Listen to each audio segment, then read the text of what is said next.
오늘 이 시간은 영향력 있는 직분자라는 제목으로 말씀 은혜를 나누겠습니다. 앞에 그림을 보시면 분위기가 살벌합니다. 이런 옷은 대제사장만 입을 수 있습니다. 보통 제사장은 흰색 옷만 입는데 에봇이라고 앞치마를 입고 흉패를 한 사람은 대제사장입니다. 이 대제사장이 베드로에게 손가락질을 하면서 막 야단을 치고 있습니다. 자, 이 사람만 그러느냐? 이 뒤에 모인 사람들은 다 제사장 가문의 사람들입니다. 오늘 본문에 보면은 4장 5절에 보시면 4장 6절에 이렇게 되어 있습니다. 대제사장 안나스와 가야바와 요한과 알렉산더와 및 대제사장의 문중이 다 참여했다. 그러니까 여기에는 그 제사장 힘 있는 사람은 다 모인 거죠. 그래가지고 이 베드로와 요한을 재판하고 있는 겁니다. 그런데 여기에서 정작 주눅이 들고 밀리고 있는 사람들은 베드로와 요한이 아니라 이 제사장들이에요. 오늘 본문에 뭐라고 되어 있습니까? 비난할 말을 찾지 못하고 있다. 오늘 그 14절에 보시면 비난할 말이 없는지라 이렇게 되어 있습니다. 근데 왜 비난할 말이 없는가? 그 앞에 이런 말이 나오죠. 병 나은 사람이 그들과 함께 서 있는 것을 보고, 이 사람이 병 나은 사람이에요. 근데 이 사람이 특별히 무엇에 놀라고 있느냐? 서 있는 것에 놀랐다 그랬어요. 그럼 이 사람은 원래 서 있을 수 있었단 말입니까? 못 서 있는 사람이란 말입니까? 쓸 수 없는 사람이었다는 거. 그리고 이 사람이 쓸 수 없다는 것을 모든 사람이 알고 있었습니다. 제사장이라면 더 잘 알고 있었습니다. 왠지 아십니까? 이 사람은 성전 문 앞에 앉아서 구걸하던 안전뱅이였기 때문입니다. 그러니까 제사장이라면 절대 모르질 않죠. 앉아서 구걸하던 이 사람이 멀쩡히 서 있는데, 이 사람이 나를 일으킨 사람은 이 베드로라고 하니 이 베드로를 비난할 말을 찾지를 못하고 있는 것입니다. 베드로는 요한과 함께 성전으로 들어가다가 이 안진뱅이를 일으키는 기적을 베풀었습니다. 그뿐입니까? 오늘 4장 4절 말씀에 보니까 말씀을 들은 사람 중에 믿는 자가 많으니 남자의 수만 해도 5,000명, 2만 명의 사람이 이 안진뱅이가 낫는 기적을 통해서 예수를 믿게 됐습니다.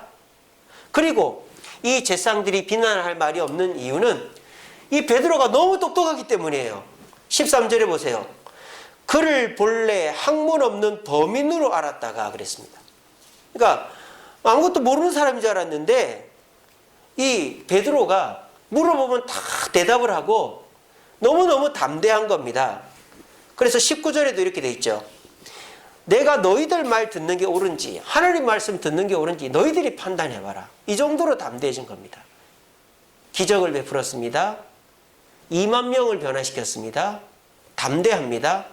그러니까 비난을 할 수 있겠어요, 없겠어요? 비난을 할 수가 없죠. 여기에서 갑 중에 갑, 최고의 능력자는 많이 배운 제사장도 돈 많은 사람도 아니고 이 베드로와 요한입니다. 여러분, 예수님의 제자가 몇 명 있죠? 그 12명 중에 기억에 남는 제자가 누구입니까? 베드로, 요한, 마태, 또 마가, 또 야고보, 또 시몬이라는 시몬 베드로지 않습니까? 예. 그러니까 우리가 12제자지만 12제자가 딱히 기억에 많이 남질 않아요. 사실 야고보 사도도 목베임을 당해서 죽었다는 것 외에는 알려진 게 없습니다. 그러니까 12제자 중에서 우리의 기억에 남는 제자는 첫째로 베드로, 신앙 고백을 했지 않습니까? 주는 그리스도시요 살아계신 하나님의 아들입니다. 또 물고기를 153마리를 잡고는 내가 주를 사랑하는 줄 주님이 아십니다. 그 고백을 했지 않습니까? 그리고 여기에서 안진뱅이를 일으키고 5,000명을 변화시키고, 또 고넬료에게 성령을 임하게 하고, 그런 기적들을 베풀고, 이거는 뭐 성경에는 안 나옵니다만 전설에 로마 네로 박해 때 도망치다가 십자가를 지고 로마로 들어가시는 예수님을 보고는 코바디스 도미네, 주여 어디로 가십니까? 그러면서 전설에 따르면 로마에서 십자가에 거꾸로 달려 죽었다. 이게 베드로입니다. 그러니까 베드로는 12제자 중에서 가장 영향력 있는 제자입니다. 그리고 사도 요한은 왜 기억에 남습니까? 사도 요한은 예수님의 어머니 마리아를 모셨기 때문이죠. 그리고 늦지막히 밤모섬에 가서 요한계시록을 받고 또 사도행전 요한복음을 썼죠. 요한 1, 2, 3서 또 이제 요한복음을 썼죠. 네? 요한계시록을 쓰고 요한 1, 2, 3서를 쓰고 요한복음을 썼죠. 사도 요한이. 그래서 베드로는 제자가 되면서부터 유명한 사람이었고 사도 요한은 처음에는 야고보나 마찬가지로 성격만 급하지 별로 쓰임받지 못하다가 늦게 가가지고 쓰임받았던 사람입니다. 근데 12제자에 들지 않지만 나중에 13번째 사도가 된 사람이 있죠. 누굽니까?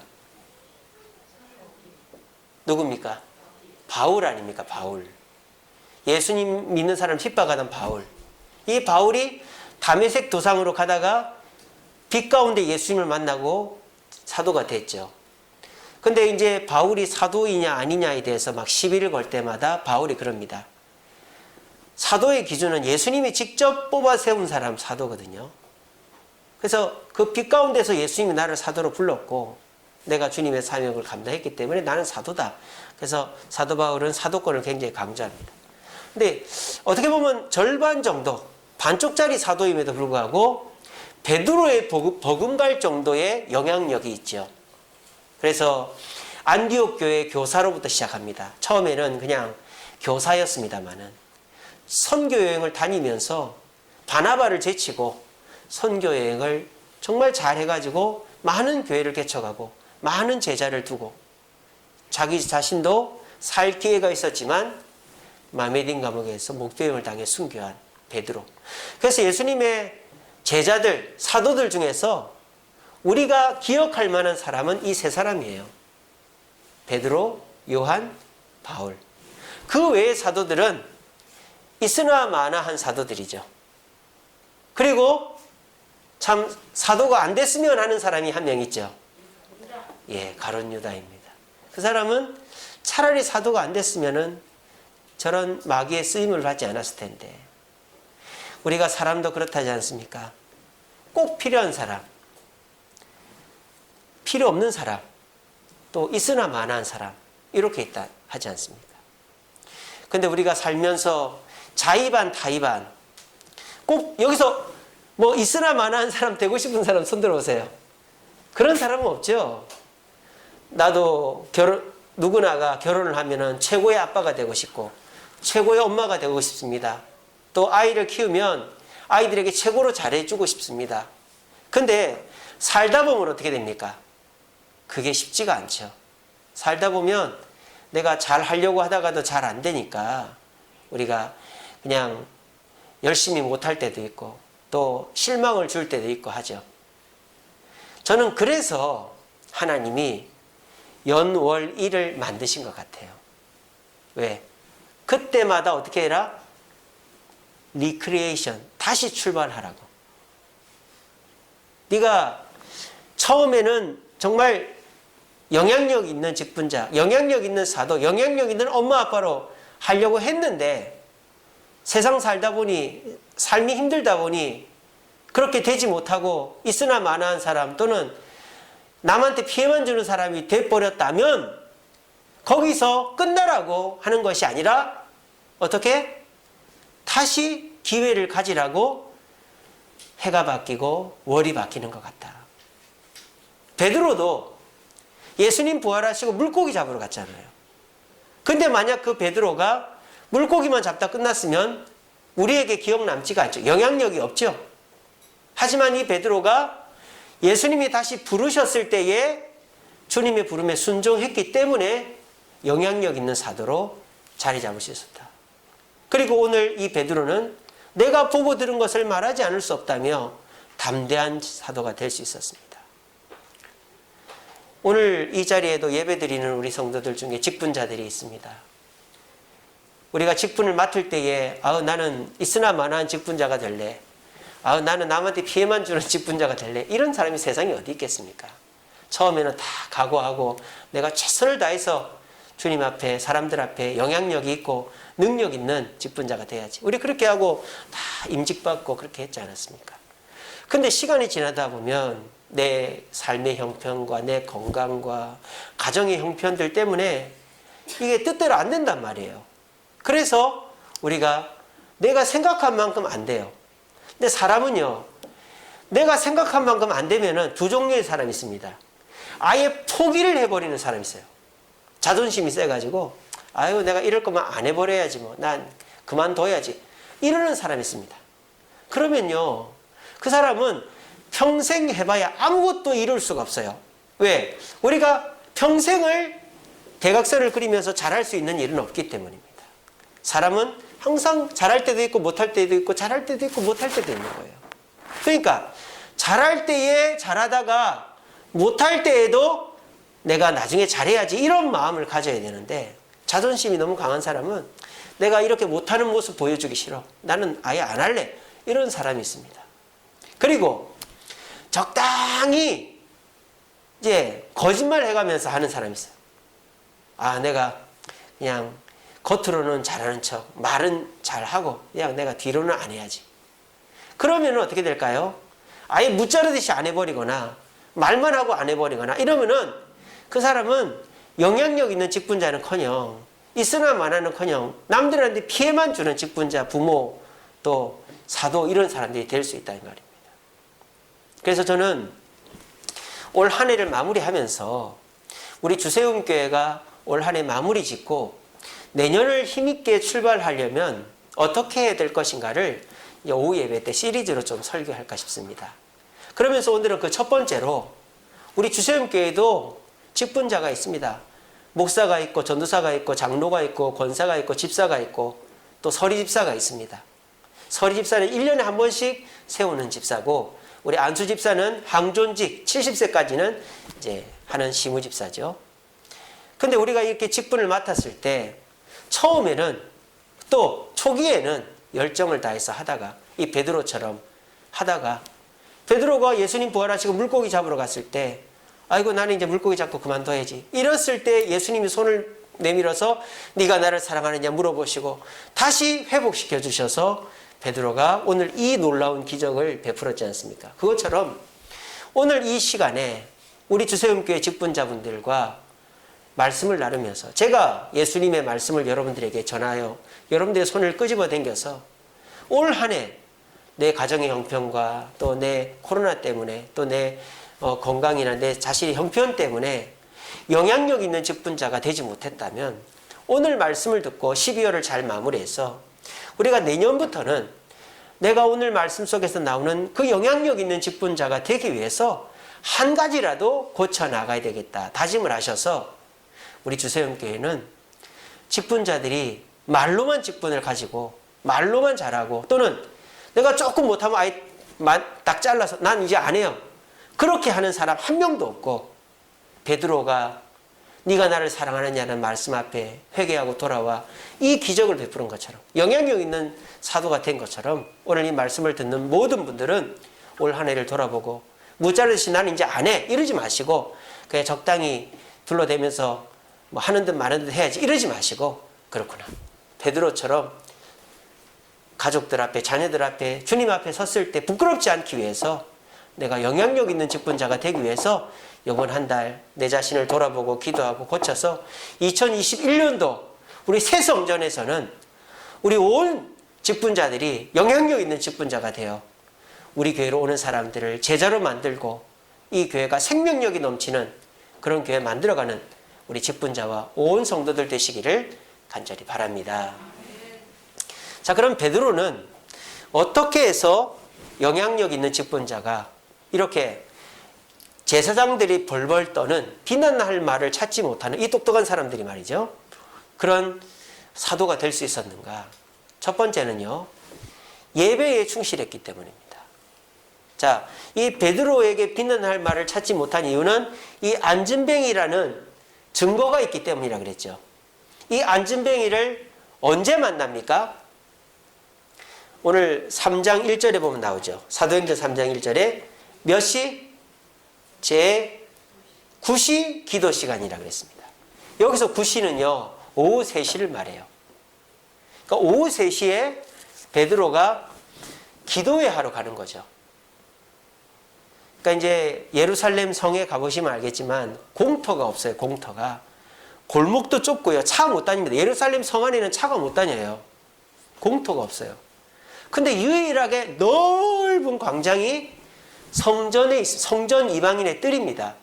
지금도 가보면요, 그 통곡의 벽이라고 있어요. 성전이 다 무너지고 없는데 예전에 성전 지하 부분에 벽이 남아 있어요. 그러니까 예전에는 요 위로 성전이 지어진 건데 로마 장군에 의해서 무너지고 없어졌는데 발굴을 하니까 그 지하 기초 부분이 나온 거예요. 여기가 통곡의 벽이에요. 여기 앞은 광장이 엄청 넓습니다. 거기에서 유대인들이 기도도 하고 성경도 율법도 공부하고 막 그러거든요. 그러니까 성전 이방인의 뜰은 사람들이 수천 명이 모일 수 있는 공간이었어요. 그래서 이 초대교회 성도들이, 유대인들은 이렇게 기도 시간이 정해져 있거든요. 그런 습관을 따라서 기도회를 한 겁니다. 쉽게 말하면, 우리식으로 말하면 새벽기도, 수요기도, 금요기도를 했다 이 말이에요. 그 기도 시간에 이 기적이 일어났다 이 말입니다. 영향력 있는 성도, 직분자가 되려면 주님을 만나는 시간에, 주님을 만나는 장소에 부지런히 오는 자에게 하나님의 기적이 일어나는 줄로 믿으시길 바랍니다.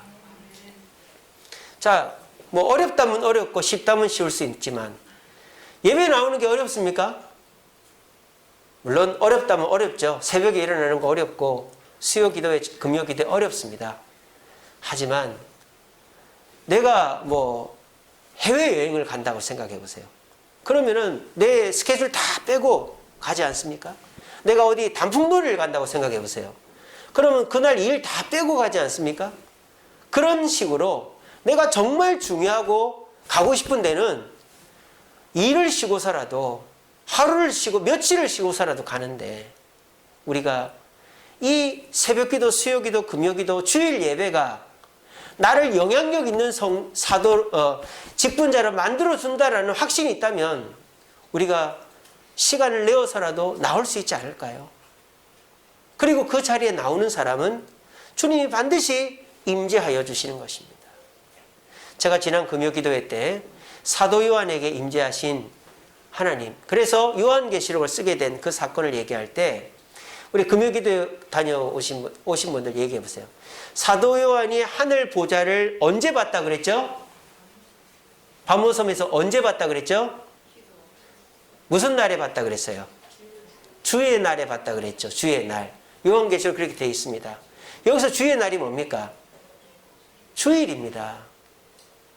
이 사도 요한이 요한계시록을 그냥 자다가 그냥 받은 게 아니라 그 섬에서도 나름대로 주의를 지키려고 애를 쓰는 요한에게 주님이 요한계시록의 말씀을 예언하신 것이다 이 말입니다.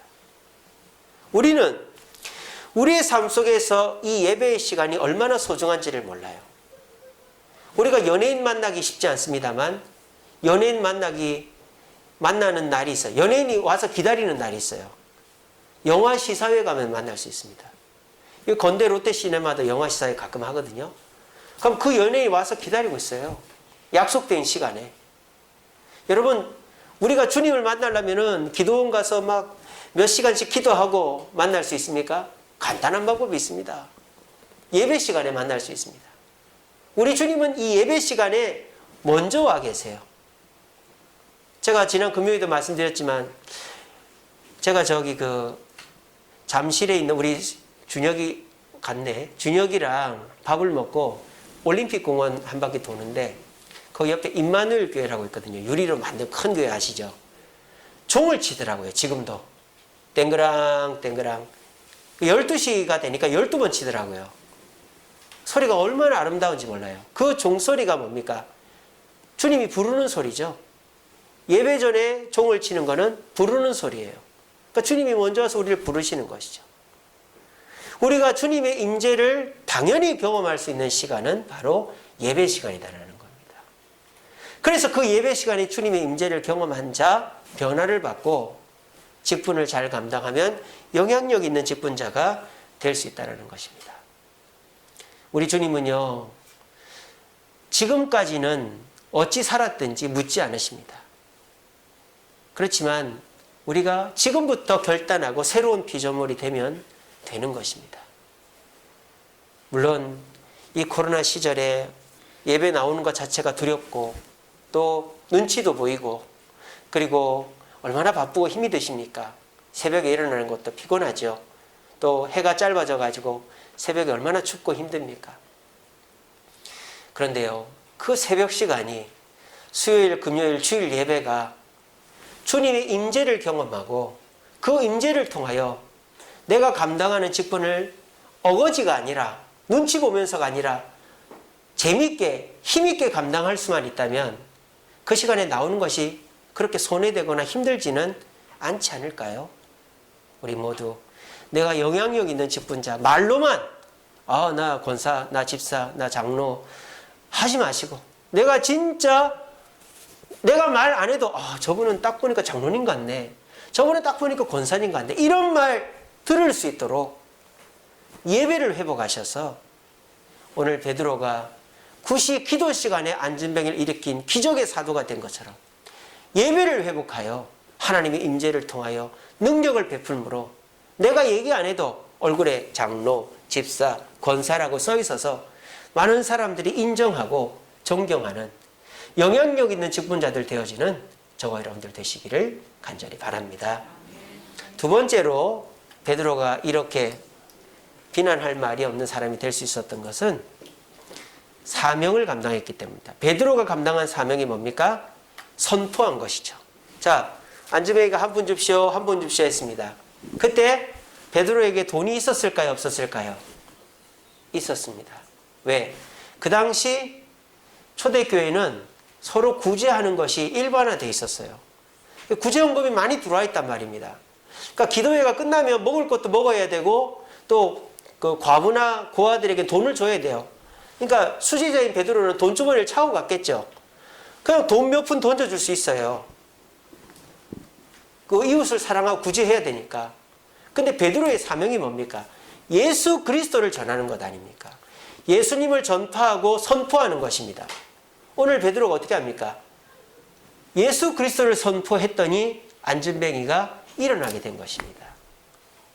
베드로가 이 사람 언제부터 다쳤냐, 언제부터 안진뱅이가 됐냐, 이런 거 전혀 몰라도 상관없습니다.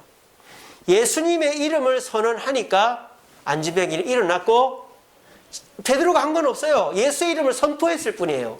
그랬더니 많은 사람들이 인정하는 영향력 있는 사도가 됐다는 것입니다. 누가복음 10장에 보면 세 사람이 나와요. 제사장, 레위인, 사마리아인. 이 세 사람 중에서 가장 영향력이 없는, 아니 영향력은커녕 천대받는 사람이 누굽니까? 사마리아인 아닙니까? 가장 영향력 있는 사람은 제사장입니다. 그리고 레위인이고. 근데 이 두 사람은 선한 사마리아인 비유죠. 이거는 비유에서 몹쓸 놈이에요. 있으나 마나, 아니 없어야 되는 사람이에요. 근데 이 선한 사마리아인은 천대받는 사람인데 가장 영향력 있는 사람으로 인정받고 있습니다. 왜요? 사명을 감당했기 때문에. 여러분, 누가복음 10장에서 누가 먼저 물어보는지 아세요? 유대인들이 물어봅니다. 주여, 최고의 율법이 뭡니까? 물어봤단 말이에요. 그랬더니 예수님 반문하죠. 너희들은 뭐라고 생각하는데? 그랬더니 하나님을 사랑하고 이웃을 사랑하는 거죠. 그래, 너희들 그렇게 해라. 그렇게 하고는 이 비유를 하는 거예요. 내 얘기를 잘 들어봐라. 어떤 사람이 강도를 만났는데 제사장이 지나가는데 그냥 가고 레위인이 지나가는데 그냥 가는데 사마리아인은 그 사람을 싸매어주고 여관에 데려다주고 돈이 더 들면 더 주겠다고 하고 가더라. 누가 이웃을 사랑하는 자냐? 그랬더니 그 사마리아인이라고 유대인들도 인정을 했습니다. 영향력 있는 사람이 누굽니까? 말씀을 머릿속으로만 알고 있고 자기의 이익과 부딪힐 때 자기 이익을 선택하는, 내 건강을 선택하고 내 자녀를 선택하고 내 직장을 선택하고 내 즐거움을 선택하는 제사장이나 레위인이 아니라 내 돈을 희생해서라도 사명을 감당하는 그 사마리아인이 영향력 있는 사람이라고 주님이 칭찬해 주시는 것입니다. 여러분들에게도 사명이 있습니다. 구역장의 사명, 교사의 사명, 또 각부 부장의 사명, 또 성전 건축이라는 사명이 있습니다. 그런데 이 사명을 우리가 어떻게 생각하느냐? 내 직장보다, 내 재물보다, 내 건강보다, 내 취미보다도 못하게 생각한다면 그 사람은 영향력 없는 직분자가 될 것입니다. 그런데 내가 몸이 안 좋고 내 할 일도 태산 같고 또 내 자녀들도 내가 뒷감당해야 되지만 내가 구역장이니까, 내가 부장이니까, 내가 교사니까, 내가 건축을 해야 되니까 내가 이 사명 감당해야지 하는 자가 말 안 해도 아, 저분은 진짜 장로님이구나, 저분은 진짜 권사님이구나, 저분은 진짜 집사님이구나 라고 인정받게 되어지는 것입니다. 반모섬에 유배 간 사도 요한, 왜 유배를 갔다고 그랬습니까? 사명을 감당하기 위해서 간 거예요. 그 로마의 도미티아누스 황제가 기독교를 탄압하기 위해서 기독교 대장을 잡아라 그랬어요. 그때 기독교 대장으로 살아있는 사도가 사도 요한밖에 없었어요. 근데 사도 요한이 도미티안 황제 앞에 가서 너 사도 맞냐? 너 기독교 대표 맞아? 그랬을 때 아니요? 누가 그러던데요? 이 사람을 잘못 봤네. 이렇게 늙은이가 무슨 대표를 합니까? 저는 아무것도 안 합니다. 저 집에서 그냥 쉬거나 있습니다. 저 갈게요. 이러면 사도 요한이 반모섬으로 올 이유가 없죠. 근데 사도 요한이 그 황제 앞에서 예, 맞습니다. 저 예수님의 제자 맞고요. 제자 중에 유일한 생존자 맞고요. 저 기독교 대표 맞습니다. 그래서 잡혀온 거예요. 그런데 사명을 감당하니까 하나님이 하늘 문을 열어서 요한계시록을 쓰게 임재해 주셨다는 것입니다. 여러분, 하나님은 사명 감당하는 자를 보고 계십니다. 근데 요즘은 눈치들이 빨라가지고 야, 그러지 마, 그러지 마. 네가 그런다고 누가 알아주냐? 너만 손해야. 네가 그렇게 교회를 위해서, 주님을 위해서 욕먹으면서 하면은 사람들 몰라주고 더해. 사람들이 너 깔보고 더한다. 너 절대 좀 네 실속을 차려가면서 해라 그렇게 합니다. 근데 제가요 7년을 겪어보니까요 안 그렇더라고요. 세상은 그렇죠. 세상은 눈치 보고 실속을 차려야죠. 교회는 안 그렇습니다. 우리 주수영교회는 안 그렇더라고요. 제가 여러분들을 정말 잘 섬기고 그리고 끝까지 낮은 자세로 하고 하니까 여러분들이 저를 알아주시더라고요. 저를 함부로 여기는 사람이 아무도 없어요. 다 저를 존경해 주시고 저를 믿어 주시고 제가 뭐 아무 능력도 없는데 여러분 제가 어디로 둘러 튀면은 여러분 어떻게 하실래요? 저 땅 제 거예요, 제 거. 지금 8천만 원, 아니 8억이 더 올랐어요, 여러분. 오늘 장로님이 그러시는데 평당 1,000만 원이 더 올랐대요. 여러분 저를 뭘 믿고 그러십니까? 제가 들고 튀면 어떡할 거예요? 그러니까 제가 그럴 사람이 아니니까 제 이름으로 해주신 거 아니겠어요? 그러니까요, 교회는 아직까지도 살아있는 거예요. 그렇게 야가 빠진 데가 아닌 거예요. 세상은 자기 살궁리 다 하지만은 교회는 낮아지고 겸손하면 또 충성하면 하나님이 다 갚아주시고 오히려 낮아지고 충성한 사람을 사람들이 더 높여주더라고요. 그게 교회인 거예요. 올해는 이제 다 끝났습니다, 여러분. 12월은 결산의 달입니다. 우리가 올해 지나간 일에 대해서 후회하고 마음 아파하지 마십시오. 지금부터 잘하면 됩니다. 우리가 지금 당회에서 내년도 구역장, 청지기 다 지금 세워놨습니다. 제가 이제 전화를 드리면서 이제 말씀을 드릴 때 여러분 절대 거절하지 마시고, 예, 제가 부족하지만 구역장으로, 부구역장으로 섬기겠습니다. 제가 이 구역의 구역원이 되겠습니다. 제가 뭐 방송, 뭐 봉사, 뭐 교사 제가 하겠습니다. 그렇게 하심으로 지나간 일은 어쩔 수 없어요. 하지만 우리가 지금부터 베드로가 물고기 잡으러 갔다가 그때 회개하고 이런 사람이 된 것처럼 2020년 12월에 여러분 결단하시고, 그래 내가 부족하지만 당회에서 맡겨준 사명을 충실히 감당하여 내가 남들이 한테 내가 얘기 안 해도 다 나를 알아볼 정도의 영향력 있는 직분자가 되어야 되겠다. 다짐하시고 지금부터 변화될 수 있는 저와 여러분들 되시기를 간절히 바랍니다. 마지막으로 베드로와 요한이 영향력이 있고 끝까지 갈 수 있었던 이유, 특별히 끝까지 갈 수 있었던 이유입니다. 이것이죠. 겸손입니다. 오늘 안진병을 일으키니까 사람들이 와 하고 몰려들어서 베드로, 요한, 야야야야 빅토리 막 이렇게 된 거예요. 그랬더니 베드로가 뭐랍니까? 사람들한테 감사합니다 여러분. 사실 제가 제 능력을 숨기려고 했지만 숨길 수가 없네요. 저는 이런 사람입니다. 이렇게 했으면 나가리가 됐겠죠. 그렇게 하지 않고 깜짝 놀라는 거예요. 12절 3장 12절에 보면 베드로가 이것을 보고 백성에게 말하되 이스라엘 사람들아 이 일을 왜 놀랍게 여기냐. 우리 개인의 권능과 경건으로 이 사람을 걷게 한 게 아니다. 예수의 이름으로 한 것이다.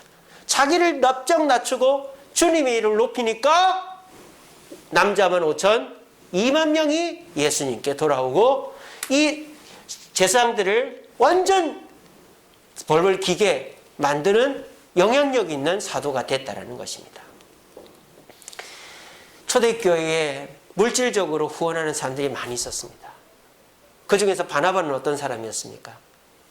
물건을 사도들의 발치에 놓고 그냥 가버리는 사람이었어요. 그래도 사람들이 다 알게 되더라고요. 근데 그런 바나바가 칭찬 듣는 걸 보고 시기 질투를 한 사람이 있었죠. 누굽니까? 아나니아와 삽비라 부부였습니다. 그래서 칭찬은 듣고 싶고 어떻게 합니까? 반만 주고 반은 안 줘. 그것만 해도 어딥니까 여러분? 여러분 반만 헌금하면 죄입니까? 아니죠. 근데 뭐가 잘못이에요? 거짓말한 게 잘못이죠. 반만 했다라는 게 거짓말인 거예요. 다 했다라고 말했잖아요. 그래서 그 말 때문에 혼이 떠나가서 죽어버렸잖아요. 둘 다가. 그래서 우리가 여기서 기억해야 될 것은 우리가 뭘 하는 게 중요한 게 아니라 어떤 마음으로 하는가가 중요하다. 겸손한 마음으로 나를 드러내고자 하는 게 아니라 내가 드러나지 않아도 주님이 드러나고 사람들이 유익되면 된다.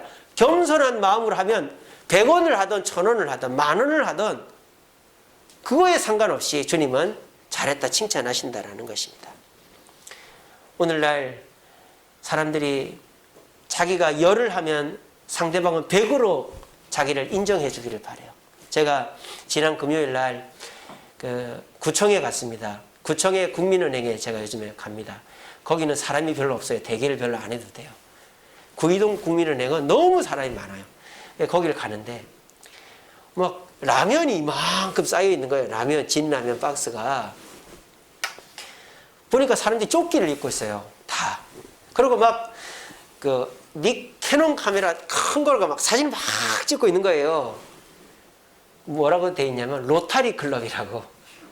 로타리 클럽 사람들이 라면을 1.5톤 트럭에 가득 실어와가지고 구청에서 그 작은 1톤 트럭에다가 그걸 나눠 실어가지고 막 이렇게 나가더라고요. 트럭에 실어가지고 이제 동사무소마다 갖다 주겠죠. 근데 그거를 한 사람이 사진을 찍는데 이리 찍어라 저리 찍어라 요리 찍어라 잘 나오게 찍어라 내 얼굴도 찍어라 네 얼굴도 찍어라. 참 볼상사납더라고요. 또 노란색으로 해가 로타리 클럽 이래 딱 조끼를 입고 있는데 누가 봐도 로타리 클럽이에요. 네. 물론 그렇게라도 해서 구제를 하는 게 얼마나 감사합니까마는 우리 주님은 그런 자신을 드러내는 구제에 힘을 실어주지는 않는다는 것입니다. 내 자신을 드러내지 않고 주님만 영광받기 위해서 하면 그 결과가 나도 이렇게 드러나게 돼 있는 거예요.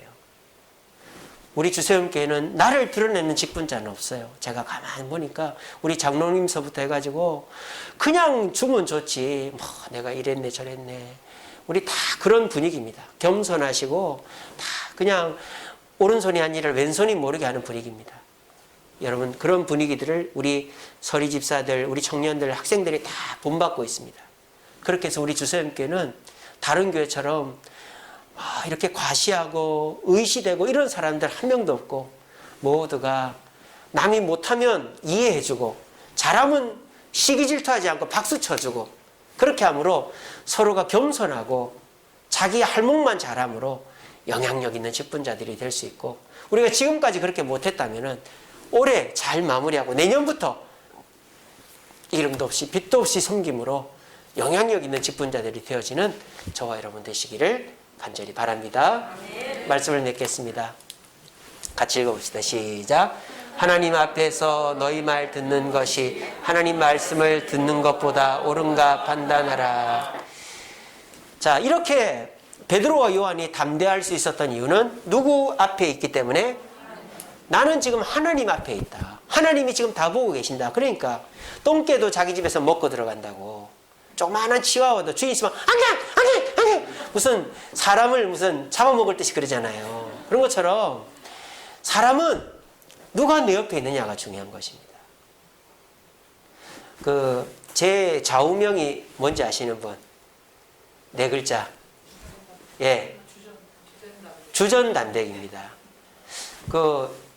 김용현 집사님이 그걸 알고 있더라고요. 왜 어떻게 알고 있냐면은 저하고 메일을 주고받은 적이 있는데 제 메일 이름이 주전단백이거든요. 제가 왜 제 좌우명을 주전단백이라 해놨냐. 주전, 하나님 앞에서 단백, 맑을 담자, 흰백자거든요. 그래서 하나님 앞에서 단백이라는 단어가 굉장히 많은 뜻을 갖고 있어요. 깨끗하다, 성실하다, 열정적이다 이런 뜻도 있더라고요. 그래서 이제 그렇게 살아야 되겠다라는 생각을 하고 있습니다. 근데 이제 제가 이제 한 7년 되다 보니까 이제 그거에 관심이 있는 분들이, 왜냐하면 제 카톡이라든지 제 이메일이나 제 블로그나 이런 데 다 그렇게 돼 있으니까. 그래서 저는요, 이게 제가 이렇게 나이가 많아서라기보다는 결국 시간이 지나면 성도들은 목소리를 담게 돼 있거든요. 그게 제 마음이에요. 우리 주세움교회 성도들은 항상 하나님이 앞에 계시다고 생각하면 좋겠다. 그리고 깨끗하고 성실하고 열정적인 성도들이 됐으면 좋겠다. 그런 마음으로 제가 제 좌우명을 삼고 제가 여러 번 말씀은 안 드립니다만 우리 성도들이 다 그렇게 살았으면 좋겠다 하는 생각이 듭니다. 하나님이 내 앞에 있다고 생각하면요, 죄 짓는 것에 편할 수가 없죠. 하나님이 내 앞에 있다고 진짜 믿으면요, 두려워하지 않아도 됩니다. 용기를 내면 됩니다. 그리고 하나님이 내 앞에 계시면요, 다 보고 계시기 때문에 내가 결과를 내가 걱정하거나 또는 내가 손해볼까 봐 두려워할 필요가 없어요. 베드로는 배운 사람이 아닙니다. 베드로는 성격이 급한 사람이, 온순한 사람이 아닙니다. 그런데 이 베드로가 비난할 말을 찾지 못할 정도로 완벽한 사람이 될 수 있었던 건 베드로가 대단한 게 아니라 하나님이 대단하기 때문에. 제가 여러 번 말씀드렸습니다만 이 종이는 찢어지만 이 종이를 벽에 붙여놓으면 찢을 수가 없잖아요. 우리가 하나님과 딱 붙어 있으면 우리는 세상이 감당치 못할, 비난을 찾지 못할 그런 사람이 됩니다. 올 한 해는 이제 정리해야 될 시기입니다. 코로나 때문에 정신도 없었고 너무 힘들었습니다. 그러다 보니까 이 직분을 사모하고 직분을 유지하기보다는 내가 내 사는데 바빴죠. 여러분, 이제 2021년도 새날이 시작됩니다. 그리고 우리 주세움교회는 더 감사한 것이 새성전에서 우리 하나님께서 더 새롭게 출발할 기회를 주셨습니다. 우리가 그 기회를 놓치지 맙시다. 주님이 베드로를 불렀을 때 주님 앞에 붙들려서 이 놀라운 비난할 말을 찾을 수 없는 사람이 된 것처럼 올 한 해를 마무리하고 내년 성전 건축과 함께 우리 주세움교회 새롭게 시작할 때는 우리 직분자들이 모두 예배를 사모하고 사명에 최선을 다하고 겸손함으로 영향력 있는 직분자들이 되기를 바랍니다. 그렇게 해서 제가 지난주 오후 예배 설교가 뭐죠? 생명력 있는 교회 아니었습니까? 생명력 있는 교회는 영향력 있는 직분자, 살아있는 직분자들이 있어야 생명력이 있어집니다. 우리 직분자가 살아야 성도들이 본을 받고 직분자가 살아야 우리 교회로 온 사람들이 정착을 합니다. 그런데 우리 직분자들이 직분을 팽개치거나 말은 하면서 안 해버리면 온 사람도 그대로 본받아서 직분을 받아도 안 하고 그냥 말만 잘하는 사람들로 그렇게 주저앉아 버릴 것입니다. 우리가 올 한 해를 정리하면서 그래, 내가 받은 직분을 올해보다 내년에는 더 잘 감당하도록 예배에 최선을 다하고 새벽기도, 수요기도, 금요기도도 나오고 그리고 내 사명을 내 취미, 직장, 자녀보다도 우선해 놓고 겸손하게 이 직분을 감당해야 되겠다. 다짐하심으로 우리 모두 영향력 있는 직분자 되어 생명력 있는 교회를 만들어가는 저와 여러분들 되시기를 간절히 바랍니다. 우리 찬양하겠습니다. 지난주에 됐었는데요. 주를 위한 이곳에 예배하는 자들 중에 주가 찾는 이 없어 주님께